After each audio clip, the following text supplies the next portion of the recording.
ये practice question किया जाए कॉग्निटिव डेवलपमेंट से संबंधित। ठीक, और टाइम का नुकसान न करते हुए क्वेश्चन की शुरुआत करें। ठीक, पहले क्वेश्चन को आप सभी लोग पढ़िए। पियाजे के चरणों में बच्चा कौन सी अवस्था में होगा जिसने अभी वस्तु अस्थायित्व विकसित किया है। ठीक, वस्तु अस्थायित्व क्या होता है? Object permanence. ठीक, तो किस स्टेज में ये चीज़ें होंगी? तो ये चीज़ें देखिए, अगर कहा जाए तो सेंसरी मोटर जो स्टेज होता है, इसमें बच्चा सेंस के थ्रू सीखता है। अब बात आती है कि ऑब्जेक्ट परमानेंस होता क्या है। ऑब्जेक्ट परमानेंस की बात की जाए तो इसमें बच्चा जो होता है छिपी हुई वस्तुओं को ढूंढने का प्रयास करता है। मतलब जो वस्तु छिपी हुई है उसे क्या करेगा बच्चा? ढूंढने का प्रयास करेगा। तो ढूंढने का प्रयास करता है, तो ये चीज़ें सेंसरी मोटर स्टेज में ही डेवलप होती है। वो भी 16-17 माह के बच्चे में ये चीज़ें डेवलप होती है। अगर कोई 3 महीने का बच्चा है और वो किसी खिलौने से खेल रहा है और उसके खिलौने को हम लेकर और फेंकते हैं और कहते हैं कि बेटा ये खिलौना कौवा ले गया, तो बच्चा क्या समझता है कि सच में ये खिलौना कौवा ले गया।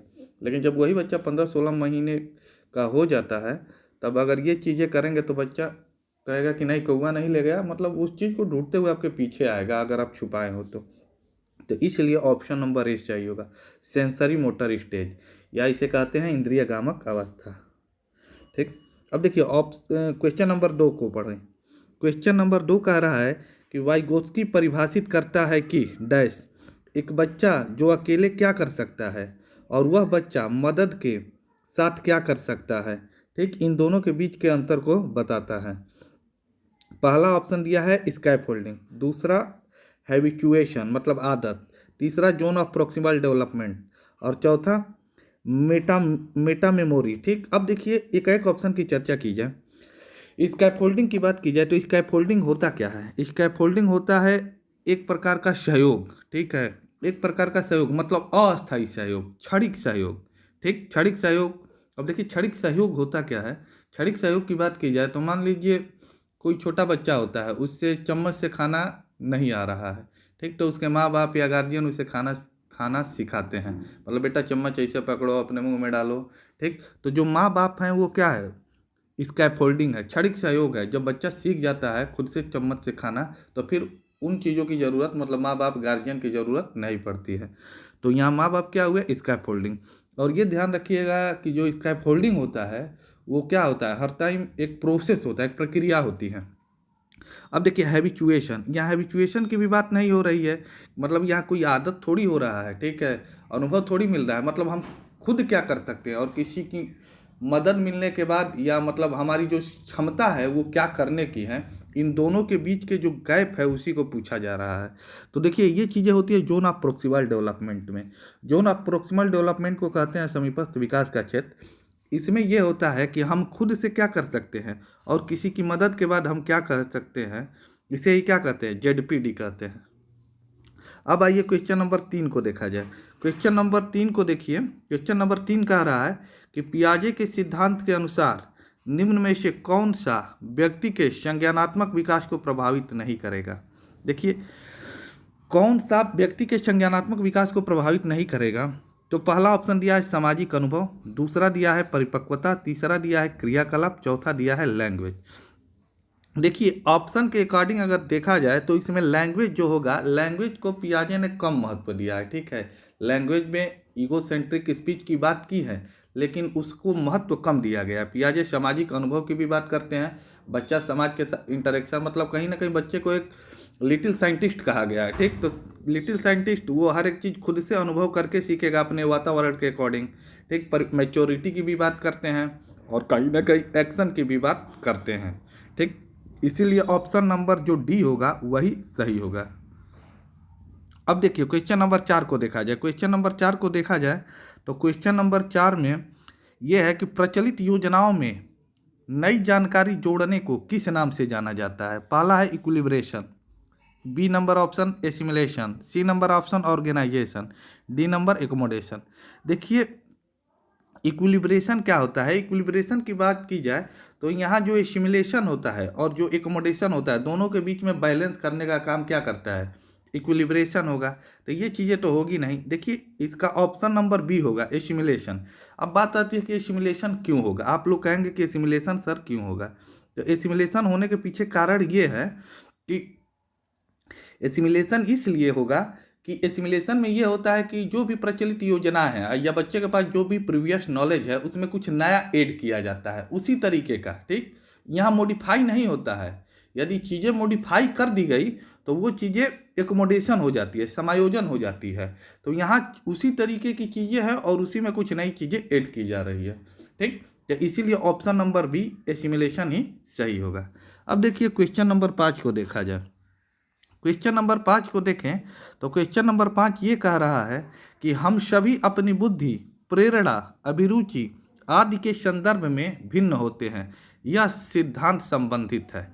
देखिए यह सिद्धांत हम सभी, मतलब देखिए इसके अकॉर्डिंग, क्वेश्चन के अकॉर्डिंग जो ऑप्शन होगा, ऑप्शन नंबर डी सही होगा, वैयक्तिक विभिन्नता। देखिए वैयक्तिक विभिन्नता क्या होती है, हर व्यक्ति की कुछ अलग अलग कैरेक्टरिस्टिक्स होती है। हर व्यक्ति या हर जीव की जो भी बुद्धि होगी या उसमें मोटिवेशन लेवल होगा या किसी भी बंदे का इंटरेस्ट होगा, हर एक चीज़ में कुछ अलग होगा। अब देखिए मान लीजिए कोई भी बंदा, कोई मान लीजिए टीचर बनना चाहता है, आप लोग टीचर बनने के लिए पढ़ रहे हैं, कोई सेना में जाना चाहता होगा, कोई किसी और में जाना चाहता होगा, सभी लोग अपने रुचि के अकॉर्डिंग चीज़ों का चयन करते हैं। इसलिए ये चीज़ें, इसका ऑप्शन नंबर डी ही सही होगा, वैयक्तिक भिन्नता। अब देखिए क्वेश्चन नंबर 6 को देखा जाए।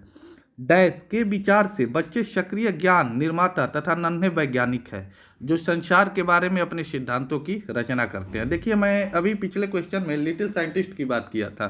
देखिए पियाजे कहते हैं कि जो बच्चे होते हैं लिटिल साइंटिस्ट होते हैं। मतलब पियाजे ये कहते हैं कि बच्चे एक्टिविटी करते हैं और उसी से चीज़ों को सीखते हैं। मतलब वातावरण के साथ एक्टिविटी करेंगे और वहीं से बच्चे क्या करते हैं, सीखते हैं। तो इसके अकॉर्डिंग मतलब क्वेश्चन नंबर 6 का ऑप्शन सी सही होगा, पियाजे।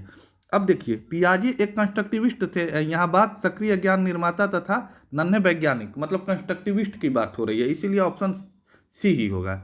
और पैवलॉव की बात की जाए तो जो पैवलॉव है वो एक बिहेवियरिज्म है। स्किनर भी बिहेवियरिज्म है, मतलब व्यवहारवादी मनोवैज्ञानिक है। और जो युंग है, युंग व्यक्तित्व से संबंधित जो भी थ्योरी हुई है उसी को दिए हैं। अब देखिए क्वेश्चन नंबर 7 को देखा जाए। क्वेश्चन नंबर 7 को हम लोग देखेंगे तो इसमें ये कह रहा है कि एक बच्ची कहती है कि धूप में कपड़े जल्दी सूख जाते हैं। वह डैश समझ को प्रदर्शित कर रही है। देखिए धूप में कपड़े जल्दी सूख जाते हैं, मतलब धूप क्या है, धूप क्या है, धूप कारण है, ठीक है। धूप के कारण कपड़ा क्या हो रहा है, मतलब धूप के कारण का प्रभाव क्या पड़ रहा है, कपड़ा सूख जा रहा है। तो क्वेश्चन नंबर 7 का ऑप्शन क्या होगा, बी, मतलब कारण प्रभाव, कॉज एंड इफेक्ट।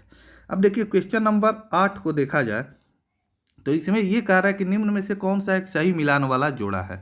पहला देखिए ऑप्शन ए, औपचारिक संक्रियात्मक बच्चा, इसमें क्या होता है, अनुकरण करता है, प्रारंभ कल्पना परक खेल करता है। देखिए पियाजे की थ्योरी के अकॉर्डिंग 4 चरण है, ठीक है, 4 स्टेज है, चारों स्टेज का ये चौथा स्टेज है, ठीक। तो चाहे इमिटेशन कब करता है, पहले स्टेज में करता है। छोटा बच्चा इमिटेशन करेगा, बड़े बच्चे दोहराते थोड़ी है, चीज़ों का अनुकरण थोड़ी करते हैं, या प्रारंभ कल्पना परक खेल, ठीक है, ये चीज़ें पहले स्टेज में होती है। इसलिए ऑप्शन ए क्या हुआ, गलत हुआ।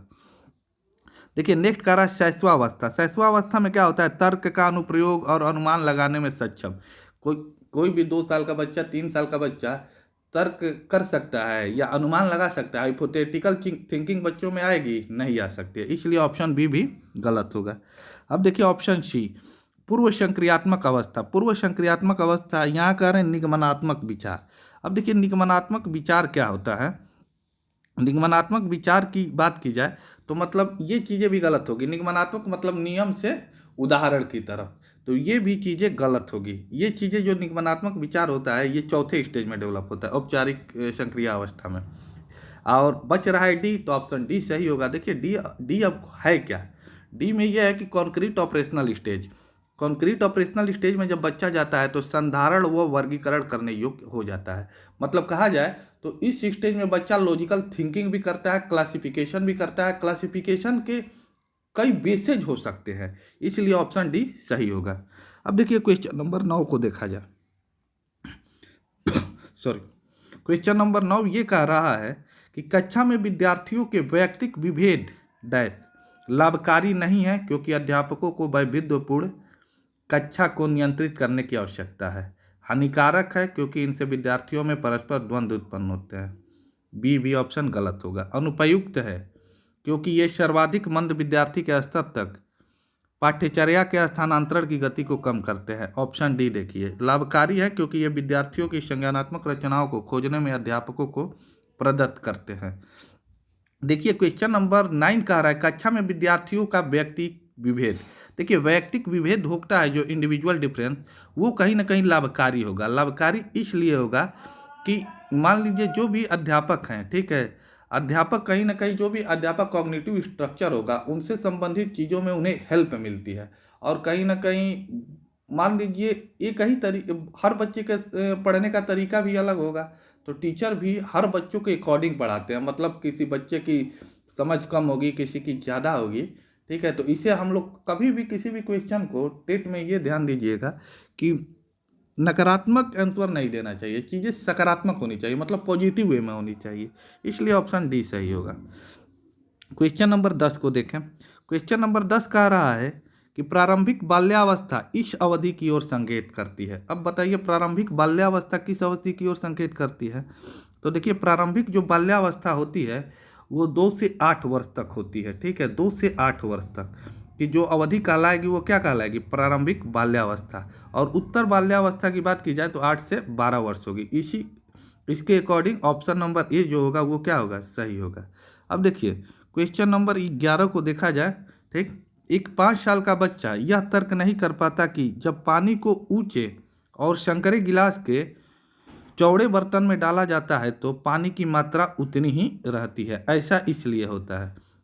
देखिए ऐसा होने के पीछे कारण ये है कि बच्चा कहीं ना कहीं रिवर्सिबल थिंकिंग नहीं कर पाता है। मतलब जो होता है वैपर्ययी चिंतन, या आप लोग कंजर्वेशन पढ़े होंगे तो वो चीज़ें नहीं कर पाता है। देखिए रिवर्सिबल थिंकिंग क्या होती है कि इसमें बच्चा ये नहीं समझ पाता है कि वस्तु की साइज और शेप बदलने से मात्रा बदले, मतलब साइज और शेप बदल रहा है तो जरूरी नहीं है कि मात्रा भी बदलेगी, ठीक है। वही चीज़ कह रहा है, वही चीज़ होता है वैपर्ययी चिंतन या रिवर्सिबल थिंकिंग।